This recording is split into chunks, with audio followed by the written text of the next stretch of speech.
शहर के स्कूल में कराने का निर्णय किया है। हाँ, हम भी उसके साथ शहर में ही रहेंगे। वो तो ठीक है, शहर में बड़े स्कूल में रोहन का एडमिशन करा रहे हो, लेकिन आप लोगों को वहाँ रहने की क्या ज़रूरत है? शहर तो पास में ही है। मेरा बेटा भी स्कूल बस में शहर आता जाता है और हम लोग यहीं गांव में रहते हैं। फिर आप गांव से चले जाओगे तो आपके पीछे आपकी खेती बाड़ी कौन देखेगा? अरे रहने दो भाई, शहर के माहौल की बात ही कुछ और है। वहाँ रहकर रोहन अच्छे से पढ़ेगा, शहरी तौर तरीके सीखकर होशियार बनेगा। खेती बाड़ी में अब कुछ रखा ही कहाँ है, बस मेहनत ही मेहनत है। इसलिए खेत मैंने ठेके पे दे दिया है। अब मैं भी शहर में जाकर कोई नौकरी चाकरी कर लूँगा और हम वहाँ अच्छे से रहेंगे, रईसों की तरह। अरे भाई, ऐसा क्यों सोचते हो?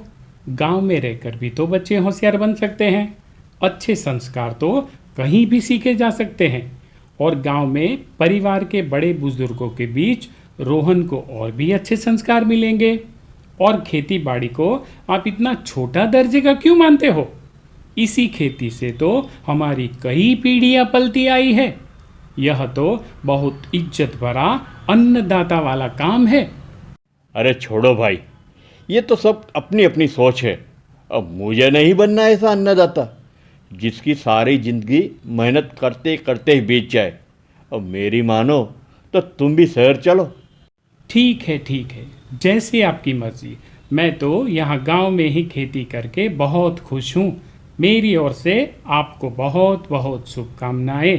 अच्छा, जय राम जी की। और इस तरह अपने परिवार के साथ उमेश शहर चला जाता है और देखते ही देखते 4 महीने बीत जाते हैं।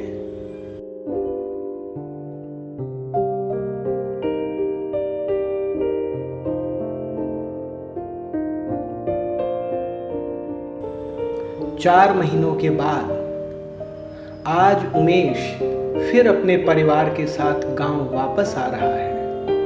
और वापस आते हुए रास्ते में उसे अरुण मिल जाता है और दोनों की बातचीत शुरू होती है।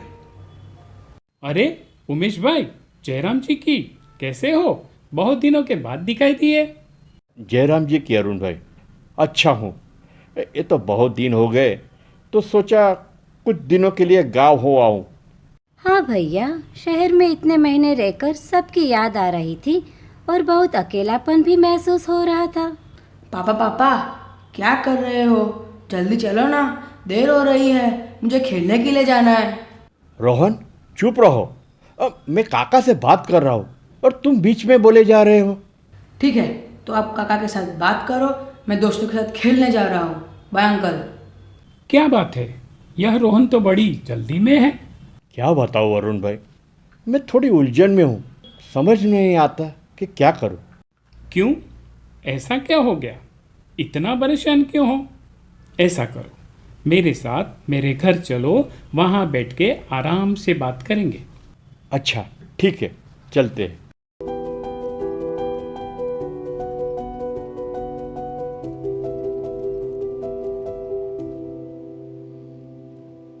देखो देखो सुमित की माँ, कौन आया है? अरे उमेश भैया, देवकी भाभी, आइए आइए, बैठिए। सब कुशल है ना? अच्छा उमेश भाई, बताओ क्या परेशानी है? आपकी तबीयत तो ठीक है ना? और भाभी जी भी बहुत थकी हुई लग रही है। सब ठीक तो है ना? क्या बताऊँ भाई, उस दिन आपने ठीक ही कहा था। गांव में हम बहुत अच्छे थे, शहर में जाकर मैंने फैक्ट्री में नौकरी कर ली। पूरा दिन वहाँ मशीनों का शोर और केमिकल की बदबू रहती है।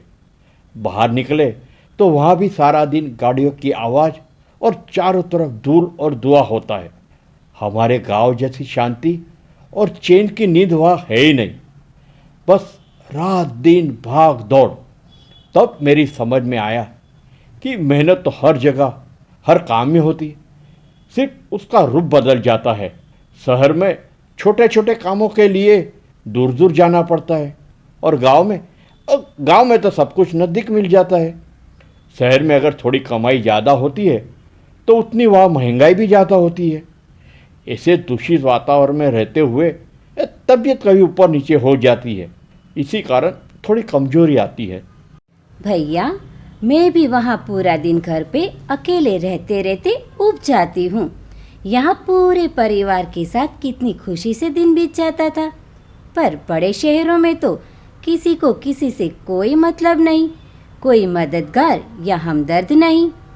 चलो, हम यह सब भी सहन कर लेते अगर हमें रोहन में अच्छे लक्षण और संस्कार दिखाई देते, पर ऐसा भी न हुआ, इसीलिए हम थोड़ी परेशान हैं। क्यों? भला रोहन को क्या हुआ? रोहन को वह पढ़ाई से ज़्यादा शहर की चकाचौंध दिखाई दी। अपने अमीर दोस्तों के कीमती कपड़े, मोबाइल और फैशन की ओर ज़्यादा ध्यान देने लगा। इन सब के लिए बहुत जिद करता है। यदि जिद पूरी नहीं हुई तो उसे ऐसा महसूस होता है कि वो सबसे पिछड़ा हुआ है। उसे समझाने पर चिड़चिड़ाने लगता है। फिर पढ़ाई में भी उसका मन नहीं लगता। अपने निजी काम करना भी उसे अच्छा नहीं लगता। अरुण भाई, मैं समझ नहीं पा रहा हूँ कि ये बातें उसमें कहाँ से आ गई। क्या सोचा था और क्या हुआ? अच्छा उमेश भाई, बुरा मत लगाना, लेकिन इसके पीछे जाने अनजाने में आप लोगों की ही गलत सोच है, क्योंकि आपने अच्छी शिक्षा के लिए शहर को अच्छा समझा, लेकिन गांव के संस्कारों और खेती बाड़ी को मामूली समझा। इसके लिए उसके मन में भी शिक्षा और संस्कारों से ज़्यादा शहर की चमक दमक और खर्चीली जिंदगी के शौक पैदा हो गए। देखो, हम यहाँ कितने सुखी हैं। मेरा बेटा सुमित पढ़ाई भी अच्छे से करता है, उसे फालतू आदतों का कोई शौक नहीं, और मेरे साथ थोड़ी देर खेत में भी रोज आता है, कुटुंब परिवार के बीच रहता है। इसी कारण उसमें मेहनत और सभ्यता के संस्कार पनपते हैं। इसके लिए समझ लो उमेश भाई कि मूल संस्कार तो गांव के जीवन की नींव है। उन्हें छोड़कर हम आगे तो बढ़ेंगे, मगर कहीं न कहीं उलझ जाएंगे, भटक जाएंगे। क्या करूँ अरुण भाई, आजकल की हवाई ऐसी है जिसे हम भी भ्रमित हो गए। लेकिन आपकी सोच इतनी सुलझी कैसे है? आप तो केवल खेती करते हो, फिर आपके यहाँ इतनी शांति और संपन्नता कैसे है? केवल खेती से तो आप इतना आगे कैसे बढ़े? इसका श्रेय तो आपकी आरती भाभी को जाता है। उन्होंने ही आध्यात्मिकता से जुड़कर पहले खुद को, बाद में मुझे सकारात्मक बनाया, जिसकी बदौलत हमारी इतनी उन्नति हुई है। अरे नहीं नहीं, यह सब तो परमपिता परमात्मा शिव की ही देन है। मैं पिछले 5 वर्षों से प्रजापिता ब्रह्मा कुमारी ईश्वरीय विश्वविद्यालय में जा रही हूँ, जहाँ परमात्मा शिव बाबा के द्वारा सुनाया गया ज्ञान और राजयोग सिखाया जाता है। वहाँ से ही हमें सकारात्मक संस्कारों की शिक्षाएं मिली और व्यवहारिक जीवन में उन्नति के लिए भी मार्गदर्शन प्राप्त हुआ। क्या बात कर रहे हो भाभी जी? जरा हमें भी बताओ, ये कौन सा विश्वविद्यालय है? क्या हम वहाँ जा सकते हैं? क्या हमें भी वहाँ अच्छी अच्छी बातें सिखाई जाएगी? हाँ, और उसकी फ़ी क्या है? भैया, आपके समय का दान ही फीस है और कोई फीस नहीं।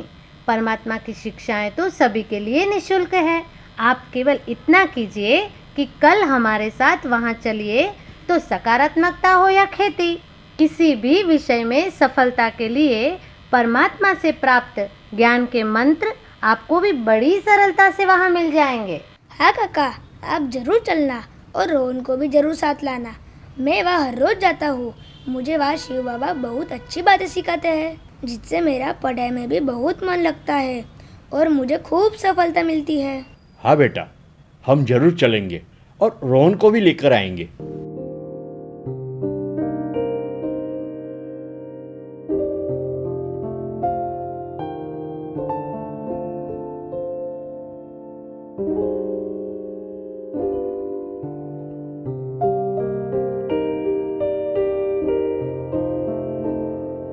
अगले दिन सभी सवेरे सवेरे सेवा केंद्र पर पहुंच गए हैं, जहां ज्ञान की क्लास के बाद सभी भाई बहन योग कर रहे हैं और बहुत शांति का वातावरण है। राजयोगी बनो राजयोगी, प्यारो बनो राजयोगी, राजयोगी बनो राजयोगी, मेरे प्यारो बनो राजयोगी। ओम शांति दीदी। ओम शांति अरुण भाई। दीदी, ये हमारे निकट रहने वाले उमेश भाई और उनका परिवार है। आप सभी यहाँ शिव बाबा का ज्ञान सुनने आए हैं। उमेश भाई, आप हमारे सेवा केंद्र की संचालिका साधना दीदी है।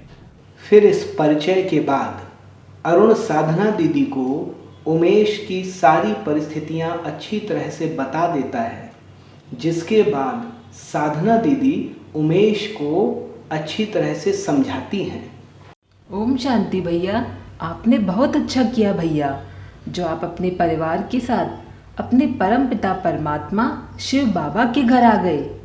यहाँ शिव बाबा हमें कोई अंधविश्वास या चमत्कार की बातें नहीं सिखलाते, बल्कि हमें हमारी सच्ची आध्यात्मिक पहचान देकर हमारी भूली हुई शक्तियों और गुणों की याद दिलाते हैं, जिनकी स्मृति व अनुभव से योग द्वारा हम पुनः उन सद्गुणों और शक्तियों को जीवन में वापस ले आते हैं।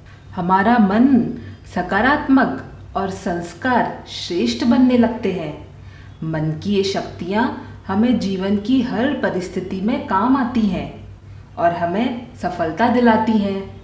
अच्छे संस्कार हमारे संबंधों और आचरण को बेहतर बनाते हैं। धन्यवाद दीदी, ये तो आपने बहुत अच्छा समझाया। लेकिन मेरे मन में एक सवाल है कि क्या योग द्वारा कामकाज और कारोबार में भी हमें लाभ मिलता है? क्योंकि धन भी तो जीवन के लिए एक बड़ी आवश्यकता होती है ना। आपकी बात सही है भैया, लेकिन आध्यात्म हमें जीवन के हर पहलू में लाभ देता है। आध्यात्मिकता हमें सक्षम और सकारात्मक बनाती है और योग्यता एवं मेहनत से व्यक्ति हर क्षेत्र में सफल होता है। ब्रह्मा कुमारीज में ग्रामीण क्षेत्र एवं कृषि से जुड़े हुए भाई बहनों को राजयोग द्वारा यौगिक कृषि की विधि निशुल्क सिखाई जाती है, जो अत्यंत सरल है। इस विधि में प्रकृति को और कृषि भूमि को परमात्मा की याद से हम सकारात्मक वाइब्रेशन देते हैं और प्राकृतिक कृषि की पद्धतियों को अपनाकर भूमि की उत्पादन क्षमता को विकसित करते हैं, जिससे उत्पादन व गुणवत्ता दोनों की वृद्धि होती है और किसान भाइयों को भरपूर लाभ मिलता है। जी दीदी, अब अच्छे से मेरी समझ में सब कुछ आ रहा है। यह विधि मैं जरूर सीखूंगा। उमेश भाई, तो अब आपको खेती में हमारी सफलता और फायदे का राज समझ में आया। राजयोग ही हमारी उन्नति का रहस्य है। हाँ काका, मैं भी खेत पर जाकर योग करता हूँ। फसल को शिव बाबा की याद से पावरफुल वाइब्रेशन देता हूँ। आप रोहन से भी कहिए कि वह भी राजयोग जरूर सीखे, तो पढ़ाई में भी बहुत फायदा होगा। हाँ सुमित, मैं भी जरूर राजयोग सीखने यहाँ आऊँगा। मुझे शिव बाबा के यहाँ बहुत अच्छा लगा और मैं भी तुम्हारी तरह गांव से ही रोज स्कूल जाया करूँगा। और पिताजी, अब हम जल्दी गांव में वापस आ जाएंगे। जरूर बेटा, जरूर। हम अपने गांव वापस आ जाएंगे और शान से खेती करेंगे और शिव बाबा का ज्ञान और राजयोग सीखेंगे। हाँ दीदी, हम जरूर सीखेंगे। इतने अच्छे मार्गदर्शन के लिए शिव बाबा और आप सभी का बहुत बहुत धन्यवाद। आपका शिव बाबा के परिवार में बहुत बहुत स्वागत है। और इस तरह शिव बाबा की शिक्षाओं से एक परिवार वापस अपने गांव में पीपल की छांव में वापस आ गया।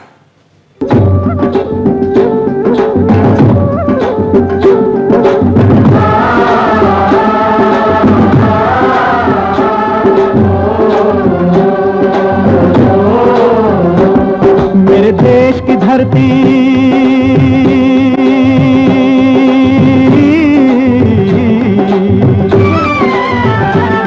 मेरे देश की धरती सोना उगले उगले हीरे मोती। मेरे देश की धरती, मेरे देश की धरती, मेरे देश की धरती। धरती सोना उगले उगले हीरे मोती, मेरे देश की धरती, मेरे देश की धरती। बाबा की शिक्षाओं से एक मेरे देश की धरती सोना उगले उगले हीरे मोती, मेरे देश की धरती, मेरे देश की धरती, मेरे देश की धरती सोना उगले उगले हीरे मोती, मेरे देश की धरती, मेरे देश की धरती।